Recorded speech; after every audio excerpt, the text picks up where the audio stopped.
এই কলির জীবের বাবা 35-40 বছর হওয়া মানেই দেখুন কত কত রোগ আমাদের এসে চেপে ধরে। মহাপ্রভু বলল তাহলে এরা উদ্ধার হবে কবে? এরা ওই বয়সেই যদি মারা যায় তাহলে এরা হরিনামটা করবো কবে? কারণ আমরা হরিনাম কিন্তু অত সহজে নেই না বাবা। কি বলেন বাবা? আধ জানা হামানিন্দি গোয়াইনি জরা শিশু কতকাল গেলা যৌবন হাম রসরঙ্গ মাত নতুহু ভজব কোনো বেলা। অর্ধেক জনম আমাদের খেলাধুলা করতে করতে ঘুমোতে ঘুমোতে চলে গেল, আর যখন হরির নামটা আমাদের প্রয়োজন তখন কখনো হরির বল লাগে বাবা? বলে যখন হাত দিয়ে আমরা লাঠি ধরতে পারি না, হাত দিয়ে যখন অন্নটাকে আর মুখের মধ্যে দিতে পারি না, সেদিন আমাদের শেষের দিনে বলতে হয় হরি দিন তো গেল, সন্ধ্যা হলো, পার করো আমারে। বলে আগে থেকে যদি পারের করি না দাও তাহলে কি তুমি পার হবে? আগে থেকে পারের কড়িটা দিতে হবে, তবেই তুমি পার হবে, তার আগে নয়। সেই মহাপ্রভু তিনি সবার দ্বারে হাতে ধরি পায়ে ধরি হরিনাম প্রচার করলেন। হ্যাঁ ও মাইরা, আচ্ছা আমাদের কলির ভগবান কে মা? এখানে একটা ভগবানের মূর্তি করা আছে, ওটা কোন যুগের ভগবান? রামচন্দ্র? হ্যাঁ, ত্রেতা যুগের, দাপর যুগের হলো ভগবান কৃষ্ণ অবতার। আচ্ছা কলি যুগে কে হয়ে এসেছে মা? কেন মহাপ্রভু, তাই তো? কলি যুগে রাধা কৃষ্ণ মিলিত বিগ্রহ চিন্ময় আমার গৌরা এসেছে। হ্যাঁ গো মায়েরা, আমার গৌরার জন্মদিনটা কবে মা? ও মায়েরা আস্তে আস্তে, ও বাবা আমাদের গৌর হরির জন্মদিন কবে? হ্যাঁ ও মা কোন দিন রং মাখবেন গো? রংটা মাখবেন কোন দিন? হোলির দিন। এইটাই হলো আমার মহাপ্রভুর জন্মদিন। হ্যাঁ, আমরা আমাদের জন্মদিনগুলো মনে রাখি, কিন্তু আমার মহাপ্রভুর জন্মদিনটা কিন্তু আমরা মনে রাখি না। ও মায়েরা, সেই রং খেলার দিন আমরা কত কত রং মেখে নিজেরা সংসেজে ঘুরি, কিন্তু যার জন্মদিন সেটা কিন্তু আমরা ভুলে যাই।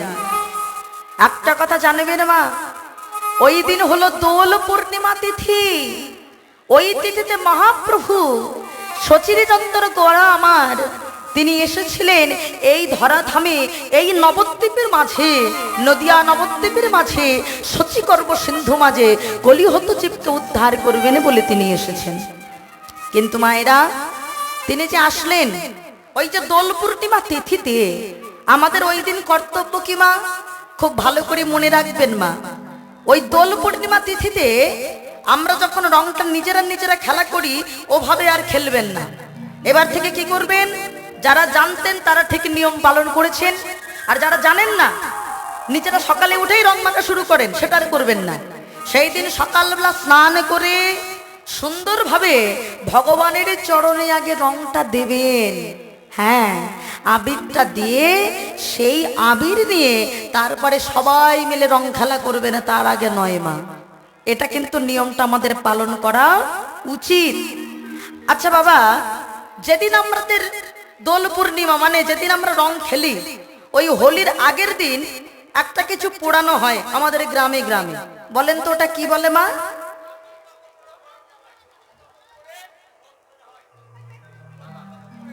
মায়েরা বলেন, মায়ের দিকে বলেন তো। ও মায়েরা, রং খেলার আগের দিন আমরা কি করি? আমরা সুন্দরভাবে আমরা দেখবেন একটা ঘর টাইপের তৈরি করি, তাই না? আর আমরা সুন্দরভাবে সেটাকে আমরা বাবা আগুন জ্বালিয়ে দেই, তাই তো?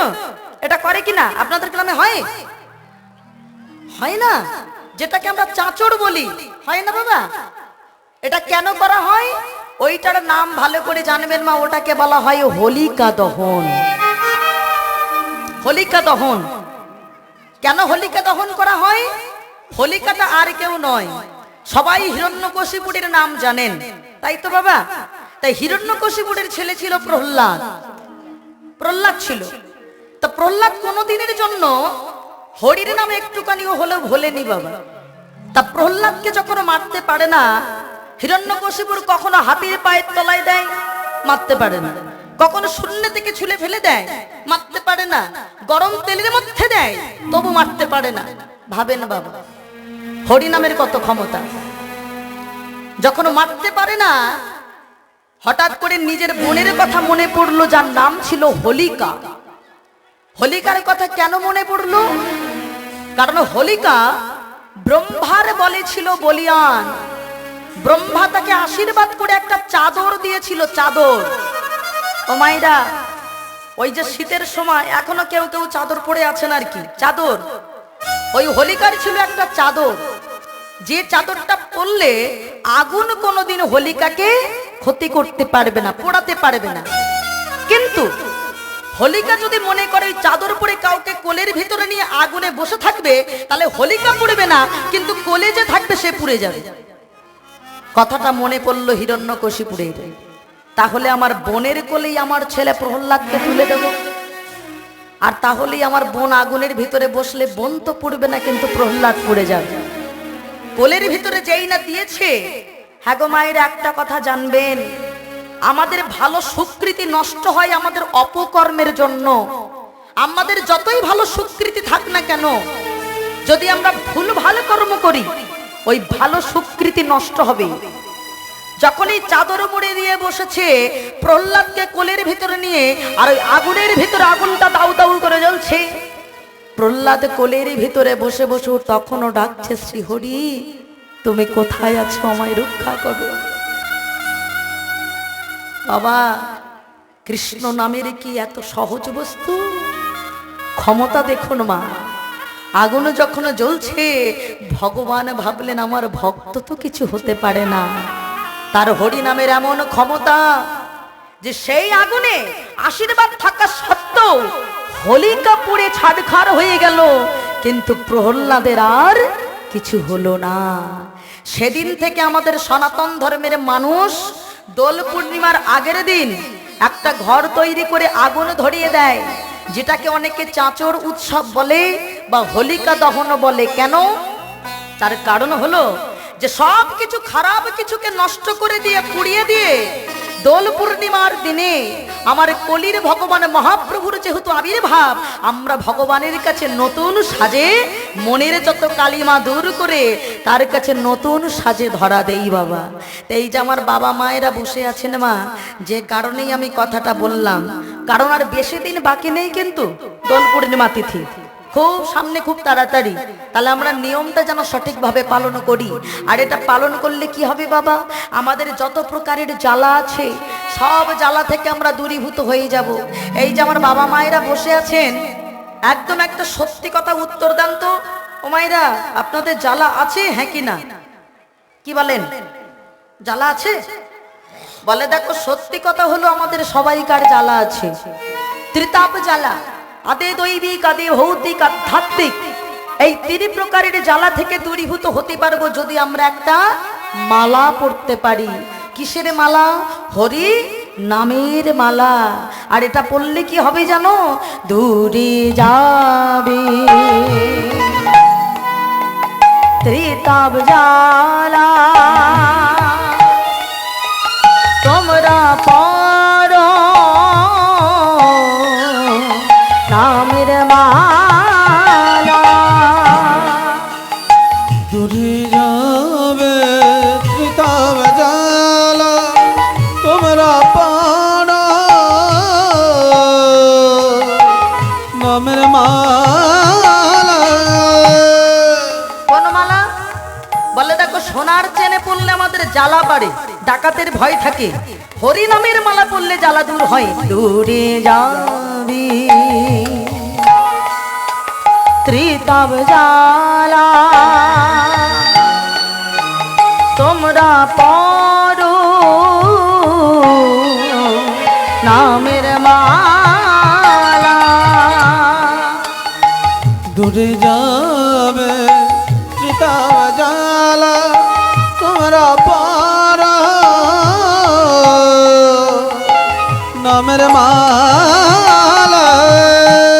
তবে মা, মালাটা কিন্তু আমি দিতে পারবো না। করে পাওয়ার নাম হলো কৃপা। আপনাদেরকে করে পেতে হবে। কি করবেন? সবাই মিলে হাত তুলে সুন্দরভাবে হরিবাসরে বসে হরিনাম করবেন। আমি ঠিক যে সুরে গাইব আপনার ঠিক সেই সুরে খুব জোরে জোরে চিৎকার করে গাইবেন। কেন? একটা কথা জানবেন বাবা, মানুষ বিপদে পড়লে তবেই গোবিন্দকে চিৎকার করে ডাকে। বিপদে পড়ার আগে ডাকে? তাহলে মা বিপদের আগে যদি ডাকতে হয় বিপদে পড়তে হয় না? সবাই মিলে একসঙ্গে হাত তুলে বাবা, সবাই মিলে আমাকে আনন্দ দেওয়ার জন্য নয়, গোবিন্দকে আনন্দ দেওয়ার জন্য সবাই মিলে যারা দাঁড়িয়ে আছেন সবাই মিলে আমার মায়েরা, বাহ সুন্দর। এবার সবাই মিলে আমি ঠিক যে সুরে হরিনামটা গাইবো আপনারা ঠিক সেই সুরে খুব সুন্দরভাবে আমার পারে সবাই জোরে জোরে গাইবেন। কেমন? সুন্দরভাবে হাত তুলে একদম তালে তালে গাইবেন। হরে কৃষ্ণ হরে কৃষ্ণ কৃষ্ণ কৃষ্ণ হরে হরে হরে রাম হরে রাম রাম রাম হরে হরে। বলুন।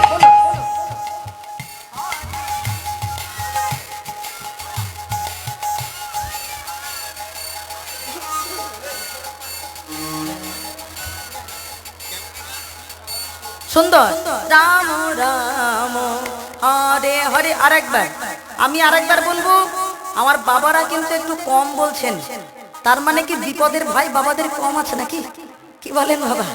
ভাবছি ভগবানের সঙ্গে এগ্রিমেন্ট করে রেখেছি বাবা, আমাদের বিপদ টিপদ হবে না। হ্যাঁ ও বাবা, হরিনামটা করে দেখুন কত আনন্দ। হ্যাঁ একবার মন থেকে অন্তর থেকে হরিবাসরে গোবিন্দের জন্য সবাই মিলে জোরে জোরে আরেকবার চিৎকার করে। কেমন? সবাই একসঙ্গে তালে তালে একসঙ্গে হাত তুলে এদিক থেকেও, বাহ সুন্দর। এবার বলে বলুন হরে কৃষ্ণ হরে কৃষ্ণ কৃষ্ণ কৃষ্ণ হরে হরে হরে রাম হরে রাম রাম রাম হরে হরে। বলুন।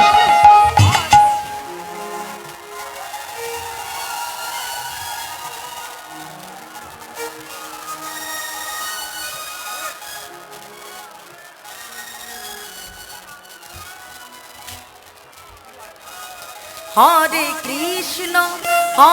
কৃষ্ণ কৃষ্ণ কৃষ্ণ হরে হরে হরে রাম রাম রাম হরে হরে। জোরে জোরে।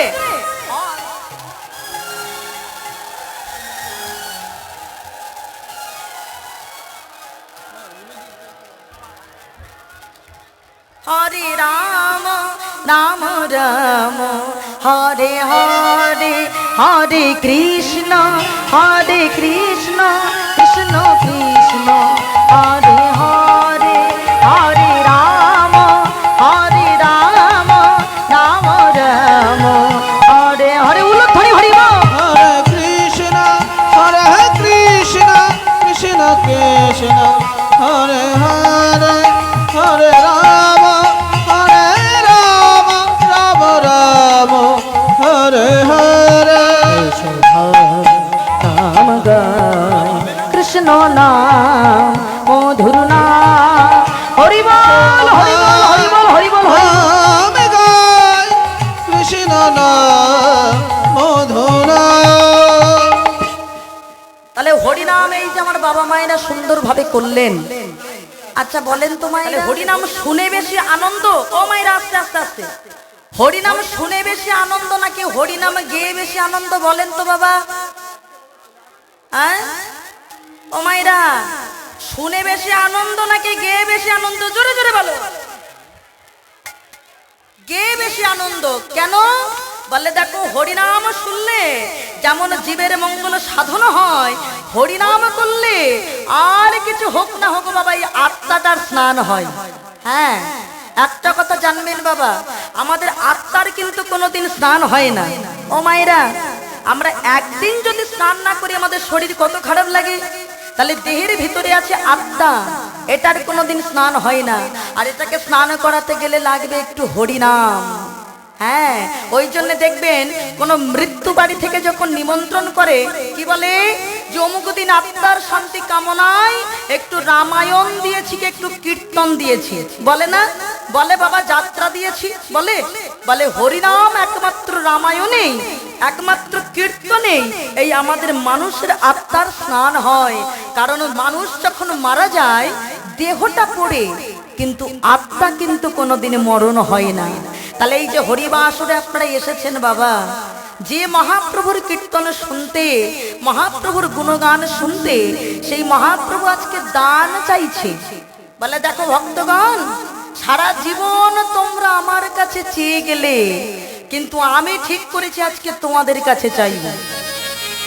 ও মাইরা বিপদে পড়ে গেছেন। সারা জীবন ভগবানের কাছে আমরা বলে গেলাম, ঠাকুর তুমি আমায় বাড়ি দাও, গাড়ি দাও, ছেলে দাও, মেয়ে দাও, কিন্তু আজকে ঠাকুর বলছে আজকে আমি তোমাদের চাইব। তা কি চাইছে গো? আজকে মহাপ্রভু আমার নবদ্বীপ রাজপথে দাঁড়িয়ে ভক্তগণের কাছে আজকে দান চাইছে। কিসের দান? কিসের দান চাহে আমার,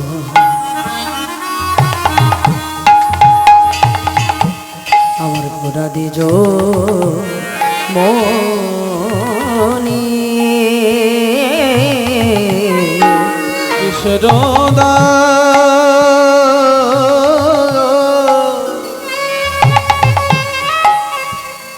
চাহে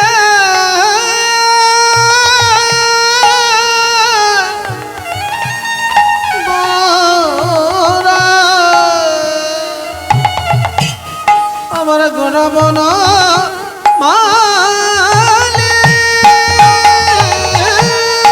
আবেত্র দিয়া আগুলিয়া রাখো এ তরুণী,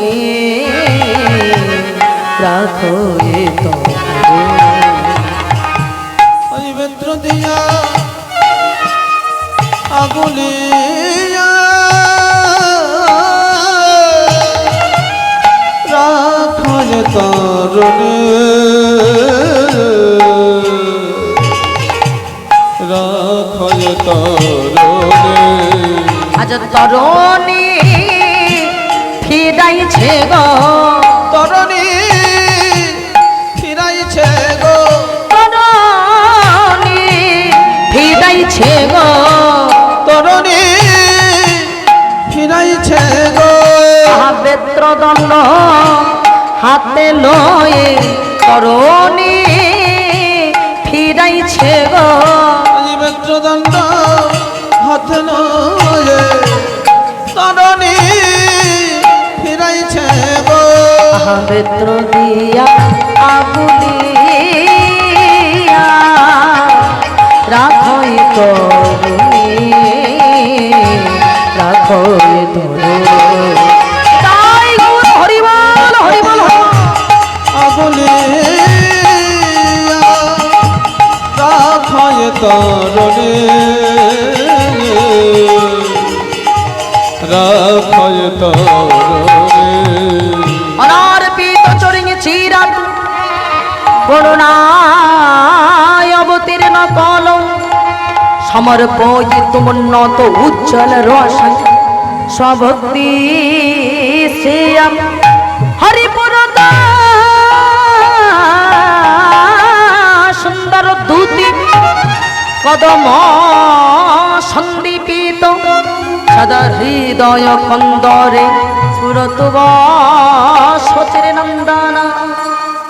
কথাটা কি বললো মা?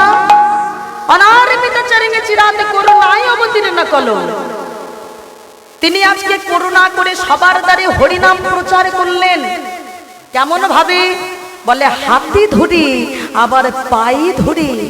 খুব ভালো করে ভাববেন, আবার পায়ে ধরে হরিনাম প্রচার করলেন কেন? কারণ রূপ গোস্বামী পাদ বললেন আমাদের প্রত্যেকটা মানুষের দেহগুলো হলো এক একটা মন্দির নয় গো, এই অন্তরগুলো হলো এক একটা গুহা। কেন? আমরা সবাই জানি বাবা, দেহটা হলো মন্দির, এই মন্দিরে ভগবান থাকে, ওই মন্দিরে নয়। কিন্তু এখানে বলছে এটাই হলো গুহা। কেন? রূপ গোস্বামী পাদ বললেন দেহটা অন্তরটা হলো কন্দর, কন্দর কথার অর্থ হলো গুহা। বলে দেখো কোনো একটা মন্দির নির্মাণ করে তার ভিতরে যদি ঠাকুরের মূর্তি না থেকে যদি পশু থাকে, তাহলে কি মন্দির থাকে? কি বলেন বাবা? আপনি গ্রামে একটা মন্দির করেছেন, মায়েরা সুন্দর একটা মন্দির করেছেন, তার ভিতরে আপনি ঠাকুরের বিগ্রহ না রেখে যদি আপনি খানিকটা পশু, ছাগল, ভেড়া এগুলো রেখে দেন, বলেন ওটা মন্দির হবে? তাহলে দেহটা, অন্তরটা যদি মন্দির হবে, এর ভিতরে আমাদের ছটা পশু আছে: কাম, ক্রোধ, লোভ, মোহ, মদ, মাৎসর্য। বলে এই ছটা পশু যেদিন উধাও হয়ে যাবে, যেদিন ভগবান এই জায়গায় বিরাজ করবে, সেদিন হবে প্রকৃত অর্থে এটা মন্দির, তার আগে নয়। রূপ গোস্বামী পাদকে ভক্তগণ প্রশ্ন করেছিল, হে রূপ গোস্বামী পাদ, আপনি ভুল কথা বলছেন। প্রত্যেকটা মানুষের দেহগুলো হলো, অন্তরগুলো হলো মন্দির, আপনি কেন গুহা বললেন? বলেছিল ভক্তগণ, দোষ আমার নয় গো। যখনই আমরা সংসার মাঝে থাকি, আমাদের ভিতরে ছটা পশু থাকে: কাম, ক্রোধ, লোভ, মোহ, মদ, মাৎসর্য। এগুলো কখন উধাও হয়? যখন আমরা হরিনাম সংকীর্তন শুনতে পাই। কীর্তনটা শুধু শোনার নয় বাবা, আপনারা ভালো করে ভাববেন, কারণ আপনারা হলেন জ্ঞানী ভক্ত, গুণী ভক্ত। আপনারা যদি রসিক ভক্ত না হবেন, হরিবাসরে আপনারা আসতেন না বাবা। এত দূর থেকে ছুটে এসেছেন, খুব ভালো করে অনুভব করে বলেন তো বাবা, কীর্তন যখন আমরা শুনি, আমাদের ভিতরে কাম থাকে, আমাদের ভিতরে ক্রোধ থাকে, আমাদের ভিতরে লোভ থাকে। কি বলেন মা? কাম, ক্রোধ, লোভ, মোহ, মদ, মাৎসর্য সব যেন উধাও হয়ে যায়। কেন? বলে কেউ যদি কীর্তনটাকে শোনার মতো শোনে, তবে তার ভিতরে ছটা পশু আর থাকে না গো। এটাই হলো সঠিক জায়গা। যখনই হরিনাম আস্বাদন হবে, দেহের ভিতর থেকে পশুগুলো উধাও হয়ে আমার গোবিন্দ যেই না বিরাজ করবে, তখনই আমাদের এটা মন্দির হবে। নিতাই গৌর হরি বল, হরি বল, হরি। সেই জন্য প্রয়োজন, যদি পেতে চাও কিছু, তবে আগে হও নিচু। হ্যাঁ ও মায়েরা, যদি মনে করি আমরা কিছু পেতে চাই, তাহলে আমাদেরকে নিচু হতে হবে। কেন? শাস্ত্রে বলে গেলেন, ভক্ত পদ ধুলি, ভক্ত পদ ধৌত জল, ভক্তের ভুক্ত অবশেষ তিন মহাবল, ভক্তের চরণ ধুলি তাতেই মোর স্নান কেলি, তর্পণ বড় বৈষ্ণবের না বিচার করিয়া মনে, ভক্তিরস আস্বাদনে মধ্যস্থ ভাগবত পুরাণ। নিতাই গৌর হরি বল, হরি বল, হরি বল। শ্রীমদ্ ভাগবত গীতা এটাই জানিয়ে দিল, তিনটি জিনিস প্রয়োজন ভগবানকে পেতে গেলে। এক হলো ভক্তের পদধূলি, এক হলো ভক্ত পদ ধৌত জল, আর এক হলো ভক্তির ভুক্ত অবশেষ। হ্যাঁ গো বাবা, তার ভিতর থেকে আপনারা প্রথম জিনিসটা পাননি। কি বলেন ও মায়েরা? এখানে যে এতজন সাধুগুরু বৈষ্ণব বসে আছেন, আপনারা আবার কেউ আমাকে প্রশ্ন করতেই পারেন যে আপনি যে আমাদের সবাইকে বললেন বৈষ্ণব, কিন্তু এখানে তো সবাই জাতিতে বৈষ্ণব নয়, এখানে যে সবাই ব্রাহ্মণ নয়। বলে শুধু জাতিতেই ব্রাহ্মণ বৈষ্ণব হলে হবে না। কেন? বলে দেখো, আমি বৈষ্ণব বলে জন্মগ্রহণ করেছি, অথচ আমি আচরণ জানি না, তাহলে তুমি বৈষ্ণব নও। কেন? বলে শাস্ত্রে বলে গেলেন, মুচি হয়ে শুচি হয় যদি কৃষ্ণ ভজে, আর শুচি হয়ে মুচি হয় যদি কৃষ্ণ ত্যাজে। হ্যাঁ, এখানে যে এত বৈষ্ণব বসে আছেন, এত ভক্তের পদধূলি, ও মায়েরা বলেন তো, সবার পায়ে পায়ে হাত দিয়ে প্রণাম করা যাবে? এতজন তো বসে আছে, সম্ভব কি? সম্ভব নয়। তাহলে একটা সহজ উপায় আছে বাবা। হরিবাসরে যখনও বসবো, কত ভক্তের ধুলা, পায়ের ধুলা পড়ে আছে না? এই আসনটা পাওয়া অনেক ভাগ্যের ব্যাপার বাবা। এই জায়গায় বসে কৃষ্ণ কথা শুনেছিলেন মহারাজ পরীক্ষিত, আর যে জায়গায় আমাকে কৃপা করে দিয়েছে, এটা শুকদেব গোস্বামীর আসন। আমি যেমন প্রণাম করেছি মা, আপনারাও কীর্তন শুনতে বসার আগে আগে ভক্তি সহকারে জায়গাটাকে প্রণাম করে নেবেন। কেন জানেন মা? বলে ধুলো তো শুধু মাথায় মারছি গো, আমার মহাপ্রভু যিনি হলেন কলির ভগবান, তিনি শুধু ধুলো মাথায় দেয়নি গো, এই ধুলোর মহিমা এত আছে বুঝে তিনি ধুলাই গড়াগড়ি দিয়ে বলেছিলেন, ভক্তগণ তোমরা একবার হরি বলো, বলো হরি বলো, হরি বলো, হরি বল। কেন? যদি পেতে চাও কিছু আগে হও নিচু। আচ্ছা বলেন তো মায়েরা, বলেন একটা কথা জানবেন মা, যারা গুণী ব্যক্তি জ্ঞানী ব্যক্তি তারা সবার কাছে মাথা নিচু করে, আর যারা বাবা দেখবেন কোনো জ্ঞান নেই গুণ নেই তারা সবার কাছে মাথা উঁচু করে ঘুরছে, আমি অমুক আমি তমুক এটা বলে। এইবার বাস্তব দিয়ে ভাবেন ও মায়েরা, বলেন তো কলসি বড় হয় না গ্লাস বড় হয়? বলেন হ্যাঁ, কলসি বড় না গ্লাস বড়? বাবারা কি বলেন? কলসি বড়। আমার এক মা বলে দিয়েছেন গ্লাস বড়, আমি এবার কি উত্তর দেবো কি জানি। ও মায়েরা, কাকে যে কলসি নিয়ে জল আনতে যান, অবশ্য আজকালকার দিনের জল আনার ব্যাপারটা একটু কমেছে। হ্যাঁ, এই যে কলসি, কলসি তো বড়, এবার কলসি থেকে যখন গ্লাসে জলটা ঢালবেন, আচ্ছা বলেন তো মা কে মাথা নিচু করছে? কলসি। দেখেছেন? এই বাস্তব জগৎ যে বড় সে মাথা নিচু করতে জানে। আচ্ছা ধান গাছ দেখেছেন তো বাবা? ধান চাষ যখন হয়, একদম যখন দেখবেন ফসলটা পরিপূর্ণ হয়, আচ্ছা বলেন তো মা যখন ফসল এসে যায় মানে কাটার মতো হয়ে যায় আর কি, হ্যাঁ দেখবেন যে গাছগুলোর ভিতরে ফসলটা আছে সেই গাছের মাথাটা নিচের দিকে না উপরের দিকে? নিচের দিকে। কেন? ওর ফল এসেছে, ও ভারে মাথা নিচু করেছে। দেখবেন সব ধান গাছের ভিতরে কিন্তু ফল আসে না, কিছু আখড়া চিটে থাকে। তার ভাবটা কেমন? একদম মাথা উঁচু করে দাঁড়িয়ে আছে। কেন? বলে ওর ভিতরে তো ফল নেই। তা মানুষের ক্ষেত্রে তেমন, যার ভিতরে গুণ আছে জ্ঞান আছে সে কিন্তু বাবা সব সময় ত্রিনাদ বিভাগ মাথা নিচু করবে। আর যেগুলো দেখবেন বাবা জ্ঞানও নেই গুণও নেই, একদম মাথা উঁচু করে সবার কাছে বলে বেড়াবে আমি অমুক আমি তমুক। বলে শোনো, এই মাথা নিচু করলে যে কি পাওয়া যায় তা একমাত্র মহাভারতের যুধিষ্ঠির তা প্রমাণ দিয়েছেন বাবা। ও মায়েরা, কুরুক্ষেত্রের যুদ্ধ তখন ঠিক দুদিন বাকি। আজকাল তো আমরা গুরুজনদের পায়ে হাত দিয়ে আর প্রণাম করি না। হ্যাঁ ও বাবা, আজকাল মা বাবাকেই প্রণাম করতে ভুলে গেছি, তো অন্য গুরুজন তো দূরে থাক। প্রণাম করি, এখন হয়েছে নাক পর্যন্ত প্রণাম বাবা, পা পর্যন্ত হাত আর যায় না। হ্যাঁ, ওই জাহাজ করে দেখলাম, ঠাকুরের মন্দির দেখলাম তো নাক পর্যন্ত প্রণাম। দুটো হাত দিয়েছে বাবা, প্রণাম করার ক্ষমতার নাই। কিন্তু প্রণাম করলে কি যে পাওয়া যায় তা মহাভারতের যুধিষ্ঠির প্রমাণ করেছিল। কুরুক্ষেত্রের যুদ্ধ আর দুদিন বাকি। ঠিক সেই সময় যুধিষ্ঠির গিয়েছে জেঠিমার কাছে।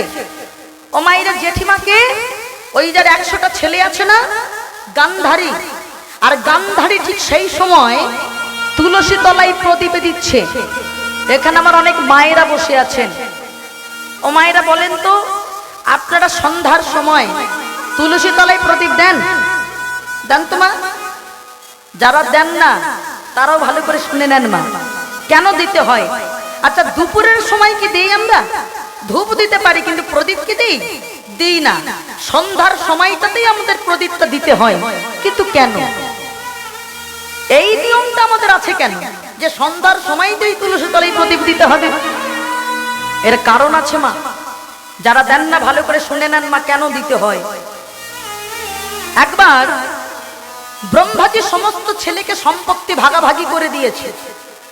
ঠিক সেই সময় ব্রহ্মার বাবা একমাত্র ছোট্ট ছেলে, যার নাম হলো মদন দেব, গিয়ে বলে বসলো, বাবা তুমি সবাইকে তো সবকিছু দিলে, কিন্তু কই তুমি আমাকে তো কিছু দিলে না, আমি কিছু চাই।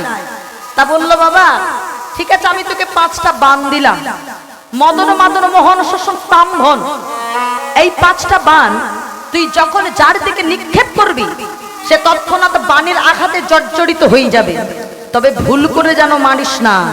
খুব ভালো করে শুনবেন মা, কেন সন্ধ্যার সময় প্রদীপ দিতে হয় এটাই কাহিনী।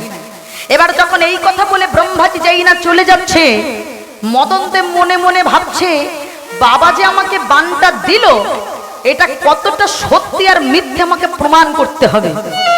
কাকে দিয়ে করব? বাবা যেহেতু বান দিয়েছে, আমি বাবাকেই ঘুরিয়ে বানটা মারবো, তাহলে প্রমাণ হয়ে যাবে।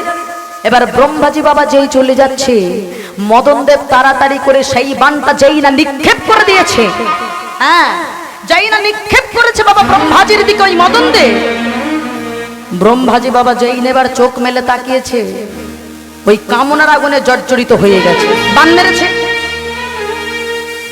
সঙ্গে সঙ্গে ব্রহ্মার সামনে পড়ল তার সব থেকে সুন্দরী মেয়ে, যার নাম হলো শ্রী রূপা। হ্যাঁ, যেই না শ্রী রূপাকে দেখতে পেয়েছে, নিজের মেয়ে, কিন্তু এই যে বাবা বানের আঘাতে জর্জরিত হয়েছে, নিজের মেয়েকে সম্ভোগের আশায় নিজে পিতা হয়ে নিজের কন্যার দিকে ধাবিত হয়েছে। শ্রী রূপা ভাবছে সর্বনাশ, পিতা হয়ে আমি তো মেয়ে, আমার দিকে ছুটছে।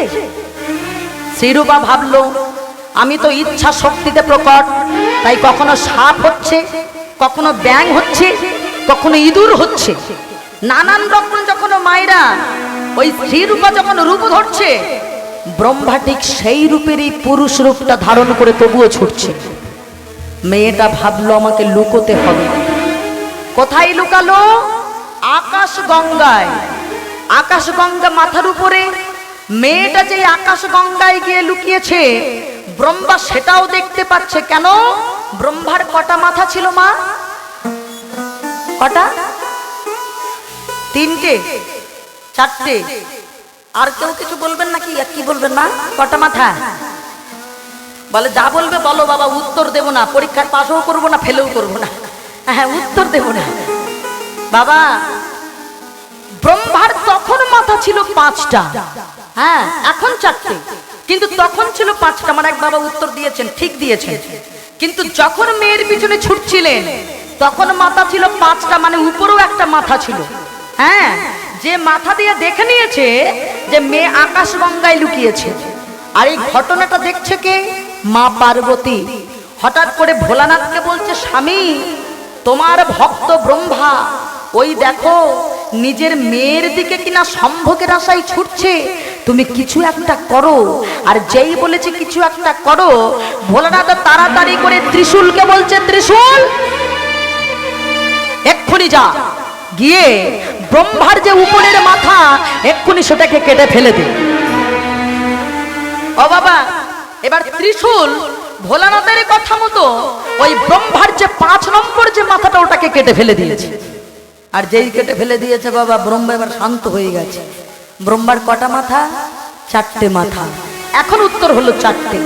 ব্রহ্মা ফিরে আসছে, হঠাৎ তার সামনে পড়লো আর এক মেয়ে, যার নাম হলো সন্ধ্যা। যেই নাকি সন্ধ্যাকে দেখেছে, ওই যে বানের আঘাতে জর্জরিত ব্রহ্মা তাড়াতাড়ি করে নিজে পিতা হয়ে কামনার দৃষ্টিতে নিজের মেয়ের দিকে তাকিয়ে দিয়েছে। যেই না তাকিয়েছে, সন্ধ্যার সারা শরীরটা অন্ধকার হয়ে গেল। পিতা, এ তুমি কি করলে? নিজে তুমি পিতা হয়ে তুমি আমার দিকে এমন ভাবে অপরাধ করলে। শোনো পিতা, আমি তোমাকে অভিসম্পত করছি, তুমি নিজে পিতা হয়ে কন্যার দিকে যে যবনচির কর্ম করলে, আমি তোমাকে অভিসম্পত করছি, আগত জন্মে তুমি যবনের ঘরে প্রতিপালিত হবে। যবন মানে কি বাবা? ব্রহ্মা হরিদাস হয়ে এসেছিল না, ভগবানের অভিশাপ ছিল একটা। আর এই যে যবন মানে হলো মুসলমান, তুমি মুসলমান ঘরে প্রতিপালিত হবে। সঙ্গে সঙ্গে বলে বসলো, মারে দোষ আমার নয়, দোষ তোর ভাই মদনের। শুধু এটুকু বলতে পারি মা, আমি যেমন তোকে অপবিত্র করেছি, আমি তেমন তোকে পবিত্র করব। কি পবিত্র? না 24 ঘন্টার ভিতরে আমি যে 8টি কাল রচনা করব, তার ভিতর থেকে একটি কাল হবে তোর নামে, যার নাম হবে সন্ধ্যাকাল। আর এই সন্ধ্যাকালে কোন হিন্দু ধর্মের কোন মেয়েরা বা মায়েরা যদি তুলসী তলায় যখনই প্রদীপ দেবে, তুই যেমন প্রতিদিন পবিত্র হবি, ঠিক তেমন এই হিন্দু ধর্মের মায়েরাও তাদের তেমন দেহ মন পবিত্র হতে থাকবে, এটা আমার আশীর্বাদ থাকলো। কেন?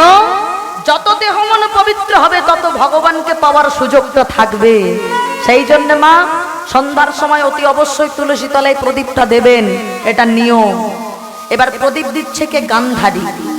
যুধিষ্ঠির এসে বলে বসলো, বড় মা আমি তোমার কাছে একটা জিনিস চাইতে এসেছি। কি চাইতে এসেছিস? যুধিষ্ঠির, তুই আমার শত্রু আর আমিও তোদের শত্রু, কারণ আর দুদিন পরে আমার 100টা ছেলের সঙ্গে তোদের 5 ভাইয়ের যুদ্ধ হবে। কেন এসেছিস? বড় মা তোমার কাছে একটা জিনিস চাইব। ও বাবা, আমরা তো চাইতে জানি না, চাইছে দেখো। বড় মা একটা জিনিস চাই। কি চাস তুই? ওহো বুঝেছি, আসলে কৃষ্ণ তো তোদের পক্ষে, তোরা যে যুদ্ধে জিততে পারবি না সেটা মনে হয় বুঝতে পেরেছে, তাই তুই আগে থাকতে আমার কাছে একটু রাজ ঐশ্বর্য, একটু রাজ সিংহাসন চাইতে এসেছিস, তাই তো? দেখুন মা চাইছে, দেখুন। বড় মা একটু সামনে এসে দাঁড়াও না, পরে বলবো আমি কি চাইছি। যেই না সামনে দাঁড়িয়েছে, তাড়াতাড়ি করে বাবা ওই যুধিষ্ঠির আমার গান্ধারীর পায়ের উপরে হাতটা দিয়ে প্রণাম করেছে। বড় মা তুমি আমাকে শত্রু ভাবলেও আমি কিন্তু তোমাকে শত্রু ভাবি না। বড় মা যারা সংসারে জেঠিমা হয় তারা তো বড় মা হয়, কি বলেন মা? তারা তো বড় মা হয়। ও বড় মা, আমি তোমার কাছে ঐশ্বর্য নয় গো, যে ঐশ্বর্য মানুষের কাছে গেলে মানুষ আমার ভগবানকে ভুলে যায়, যে ঐশ্বর্যের মালিক হলে মানুষ আমার গোবিন্দকে ভুলে যায়, ওই ঐশ্বর্য চাই না। তাহলে কি করতে এসেছিস? কিছুই যদি না চাই কি করতে এসেছিস? বড় মা আমি শুধু তোমাকে একটু প্রণাম করতে এসেছি। দেখুন মা, যে শত্রু বলে দূর দূর করে তাড়িয়ে দিচ্ছিল, ব্যবহারটা দেখুন। ওই যে বললাম যদি পেতে চাও কিছু আগে হও নিচু, প্রণাম করে বলে বসলো, বড় মা গো তুমি হলে আমার মায়ের থেকেও বড়। জানো বড় মা, আমি আমার মাকে এখনো প্রণাম করিনি। ও বড় মা, তুমি আমার মাথায় হাত দিয়ে একটু আশীর্বাদ করো। এই যুদ্ধে যদি আমার প্রাণ চলে যায় তাতে আমার কোনো দুঃখ নেই, শুধু এইটুকু আশীর্বাদ করো। এই জন্মে আমি যেমন কৃষ্ণ ভক্ত হয়ে বেঁচে আছি, আমি যদি মারা যাই তবে আগত জন্মে যদি আমার মনুষ্য কুলে জন্ম নিই, তবে যেন আমি আমার কৃষ্ণ ভক্ত হয়ে জন্ম নিতে পারি। নিতাই গৌর হরি বল হরি।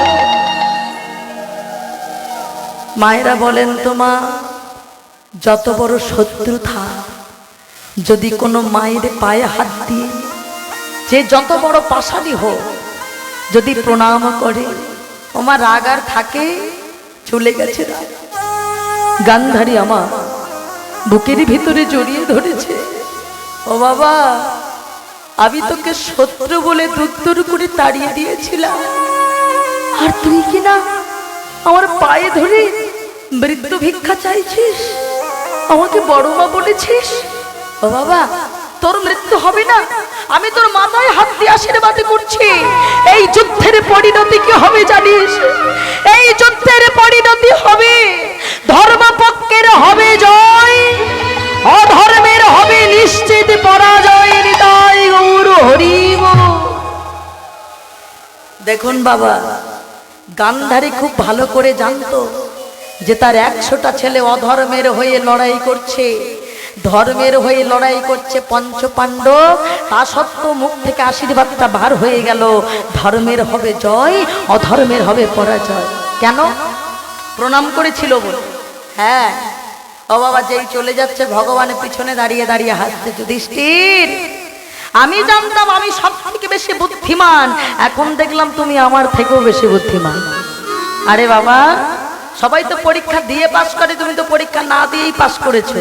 এখনো যুদ্ধ হয়নি, যুদ্ধের ফল ঘোষণা হয়েছে, ধর্মের হবে জয়, অধর্মের হবে পরাজয়।